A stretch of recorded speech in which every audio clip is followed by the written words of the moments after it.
একটি ছোট্ট গ্রামের গল্প, যেখানে সন্ধ্যা হলেই চারদিকে এক অদ্ভুত নিস্তব্ধতা নেমে আসে। এই গ্রামের কেন্দ্রে ছিল একটি পুরনো বাজার, আর সেই বাজারের এক কোণে বসত এক সবজিওয়ালা। তার নাম ছিল গফুর চাচা।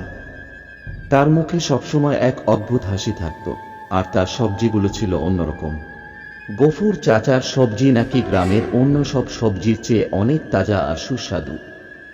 মানুষ বলতো তার সবজিগুলো এক রাতেই জমি থেকে বেড়ে ওঠে। কেউ জানতো না সে এসব সবজি কোথা থেকে পায়, কিন্তু গফুর চাচার দোকানে যাদের যাওয়া হতো তারা পরদিন থেকে অসুস্থ বোধ করত। গ্রামের মুরব্বীরা বলতো, ওই দোকান থেকে সাবধানে থাকো, ওখানে এক রহস্য আছে। রহিম সাহস করে দোকানের দিকে এগিয়ে গেল।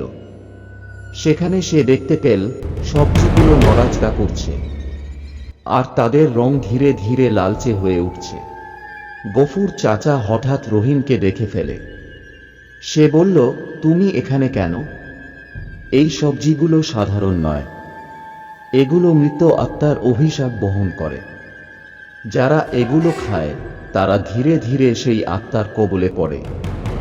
রহিম আতঙ্কিত হয়ে দৌড়ে পালানোর চেষ্টা করল, কিন্তু বাজার থেকে বের হতে গিয়ে সে দেখল পুরো বাজারে সবজির মতো অদ্ভুত প্রাণীরা তাকে ঘিরে ফেলেছে। তাদের চোখ জ্বলছে, আর তারা ধীরে ধীরে রহিমের দিকে এগিয়ে আসছে। পরদিন সকালে গ্রামবাসীরা রহিমকে খুঁজে পেল না। শুধু তার একটি ছেঁড়া জামা পড়েছিল গফুর চাচার দোকানের সামনে, আর গফুর চাচাও অদৃশ্য হয়ে গেল। গ্রামের মানুষ তখন থেকে সেই বাজারে আর যায় না।